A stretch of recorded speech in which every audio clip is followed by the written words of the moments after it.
Davy ľudí banánmi krmili gorilu. Takýmto spôsobom protestovali proti skorumpovanej slovenskej politike.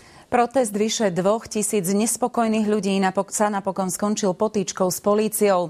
Políciu, ako aj okná Národnej rady a napríklad aj naše spravodajské auto, Dav husto počastoval banánmi a vajciami.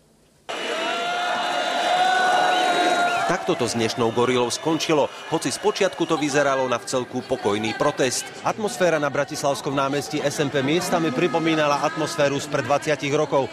Akurát chýbali štrngajúce kľúče. Nepotrebujeme neschopných diletantov.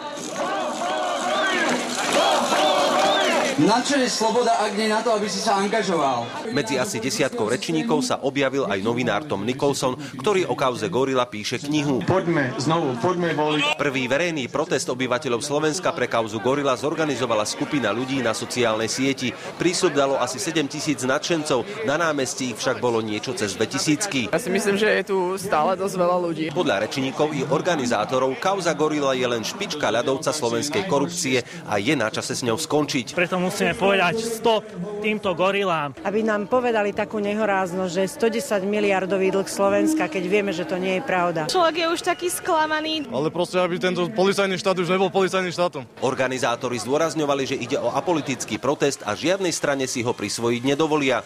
Kontaktovali nás proste z viacerých parlamentných strán. Politické strany, rôzne letáčiky, poprosím, ignorujte ich. Dav protestujúcich sa od prezidentského paláca presunul sem pred budovu Národnej rady. Tu ich však čakalo prekvapenie. Polícia im postavila do cesty zátarasy, aby k budove nemohli. Dav začal pískať a na policajtov hádzať banány a vajcia.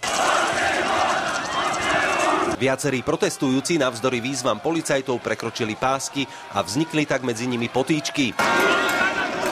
Polícia nakoniec nemala na výber a musela to vzdať. Dav sa nahrnul priamo k budove a tu doslova a do písmena vajciami a banánmi omietol okno Národnej rady.